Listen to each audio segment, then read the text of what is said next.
दोस्तों, हमारे channel study रूप एजुकेशन में आप सभी का स्वागत है। आज का हमारा टॉपिक है हिमालय का प्रादेशिक वर्गीकरण या फिर हिमालय का देशांतरीय वर्गीकरण। इसका वर्गीकरण भूगर्भ शास्त्री सिडनी बुराड़ के द्वारा नदियों को आधार मानकर किया गया है। अर्थात ये क्षेत्र दो नदियों के मध्य में स्थित हैं और उसके अंतर्गत आने वाले हिमालय को विभिन्न वर्गों के अंतर्गत रखा गया है। तो पहला हिमालय है पंजाब हिमालय, ये क्षेत्र पंजाब हिमालय के अंतर्गत आती है। दूसरा हिमालय है कुमायूं हिमालय, तीसरा क्षेत्र है नेपाल हिमालय और चौथा क्षेत्र है असम हिमालय। तो चलिए सबसे पहले हम पंजाब हिमालय के बारे में पढ़ते हैं। पंजाब हिमालय दो नदी सिंधु और सतलज के मध्य में स्थित है। कश्मीर में स्थित पीर पंजाल, काराकोरम, लद्दाख और जास्कर ये सभी पर्वत श्रेणी पंजाब हिमालय के अंतर्गत आती है। अगर हम पंजाब हिमालय के अंतर्गत आने वाले ग्लेशियर की बात करें तो सियाचिन, हिस्पार और बियाफो ये तीनों ग्लेशियर पंजाब हिमालय के अंतर्गत आती है। परीक्षा में यह पूछा जाता है कि सियाचिन ग्लेशियर किस हिमालय के अंतर्गत आती है, तो हमें याद रखना है कि यह पंजाब हिमालय के अंतर्गत आने वाला ग्लेशियर है। इसके बाद अगला वर्गीकरण है कुमायूं हिमालय। कुमायूं हिमालय दो नदी सतलज और काली नदी के मध्य में स्थित है। इस क्षेत्र में पाए जाने वाले ग्लेशियर की बात करें तो इस क्षेत्र में गंगोत्री, यमुनोत्री और मिलाम ये तीनों ग्लेशियर पाए जाते हैं।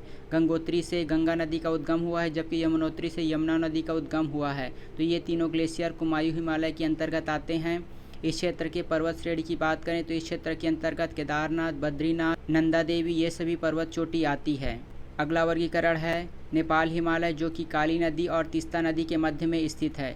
यहाँ पर आप देख सकते हैं काली नदी और तीस्ता नदी जिनके मध्य के क्षेत्रों को नेपाल हिमालय के अंतर्गत रखा गया है। इस क्षेत्र के प्रमुख पर्वत चोटी की बात करें तो इस क्षेत्र के अंतर्गत माउंट एवरेस्ट, कंचनजंगा और मकालू आते हैं।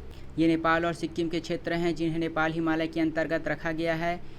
इसके वर्गीकरण का आधार है काली नदी और तीस्ता नदी के बीच का क्षेत्र। इसके प्रमुख चोटी की बात करें तो इसकी प्रमुख चोटी माउंट एवरेस्ट और मकालू ये दोनों नेपाल में स्थित हैं जबकि कंचनजंगा सिक्किम राज्य में स्थित है। इसके बाद अगला वर्गीकरण है असम हिमालय। असम हिमालय तीस्ता और ब्रह्मपुत्र नदी के मध्य में स्थित है। इसका विस्तार सिक्किम, भूटान और अरुणाचल प्रदेश राज्य में है। अरुणाचल प्रदेश राज्य के अंतर्गत आने वाले नामचा बरुआ पर्वत असम हिमालय के अंतर्गत आता है। यह भाग जीवाश्म युक्त परतदार चट्टानों से बना है और इस क्षेत्र में पेट्रोलियम और प्राकृतिक गैस प्रचुर मात्रा में पाए जाते हैं। ये थे सिडनी बुराड़ के अनुसार हिमालय का प्रादेशिक एवं देशांतरीय वर्गीकरण, जिसमें उन्होंने दो नदियों को आधार मानकर उसका वर्गीकरण किया है। याद रखिएगा, पंजाब हिमालय सिंधु और सतलज नदी के मध्य के क्षेत्रों को कहा जाता है जबकि कुमायूं हिमालय सतलज और काली नदी के मध्य के क्षेत्रों को कहा जाता है। नेपाल हिमालय काली और तीस्ता नदी के मध्य के क्षेत्रों को कहा जाता है।